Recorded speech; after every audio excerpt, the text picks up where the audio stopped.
Hello guys, এই যে আমি আমার বন্ধুদেরকে নিয়ে আজকে ইফতারি পার্টি দিতেছি। সবগুলো অবশ্য দেখা যাচ্ছে না। এই যে আমরা ইফতারের লোকেশনে, কি কো ইফতারের লোকেশন আরে দেখ, এই যে ইফতারের লোকেশনে আমরা আসছি। এখন ইফতার এগুলো স্টার্ট করতেছি।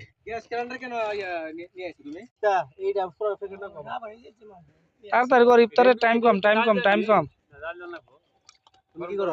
আমি ভিডিও করতেছি, স্মৃতি হিসাবে থাকবো না আমরা জীবনে। প্রকৃতির মাঝে এই যে ইফতার করতেছি, প্রকৃতির মাঝে আমরা ইফতার।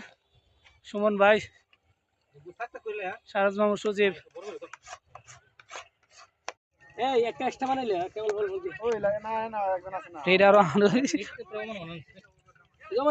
একসাথেই তো করছি বাজার। আমরা বন্ধুরা মিল্লা এই যে খুব ব্যস্ত, মানে সময় নাই, তাড়াহুড়া করতেছি। শর্টকাটে আপাতত সেরে দিতেছি, জাস্ট ইফতারির 5 মিনিট বাকি রয়েছে। এই যে ইফতারি, এটা সৌদি আরব থেকে আসছে এই লোকটা, আইসা সৌদি আরবের একটা আইটেম বানাইতেছে। এই যে কালারটা তোমার তরমুজটা আরো ইয়া করার দরকার ছিল।